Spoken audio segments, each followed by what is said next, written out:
if you look at history, in the BC years, we had a matriarchal society. And in that society, intuition and ceremony and community was really highlighted. And then somewhere along the line, we moved into this patriarchal society that condemned a lot of that, made our lives very black and white. Our healthcare system is a great example of this. You have this problem, I'm going to give you this diagnosis, here's the solution. The other example of a patriarchal change that has really, I think, hurt women has been, we don't talk about the menstrual cycle, we don't talk about the fact that our hormones make us all spectrums of the emotional range. That's how we're meant to be. And so what I see now, and what I spent some time really studying what happened after the 1918 pandemic flu. Out of that came one of the major themes was a new woman. And that new woman was the flapper. And she cut her skirt short and her hair short. She drank, she smoked, and she was the rebel. So I kept asking myself last year, like, what's going to happen to women that emerge out of this pandemic? And what I'm now seeing is exactly what you just said, that I think the place we want to go to is the blending of the patriarch and the matriarch. It's not an opposition. It's in bringing all parts of ourselves together. And then beyond that is the wisdom of a woman that as we get older, we become more powerful. And that not just for ourselves, but for everybody around us. And that is this part of the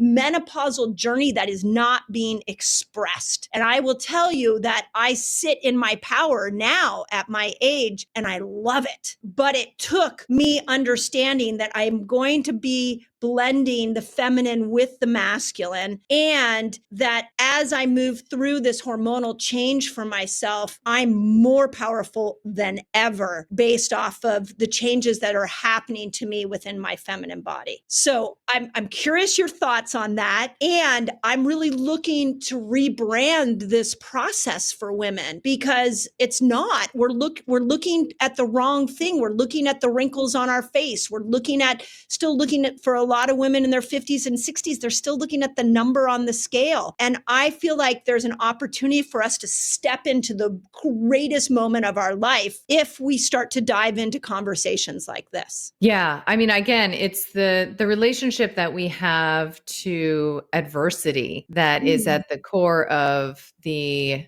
sort of, I guess, misunderstanding around what it is that happens for us over the life cycle, because it's not just for women, right? Like, we don't initiate our adolescence. So you basically coast from your childlike, dependent, helpless, powerless position into your adult clothes.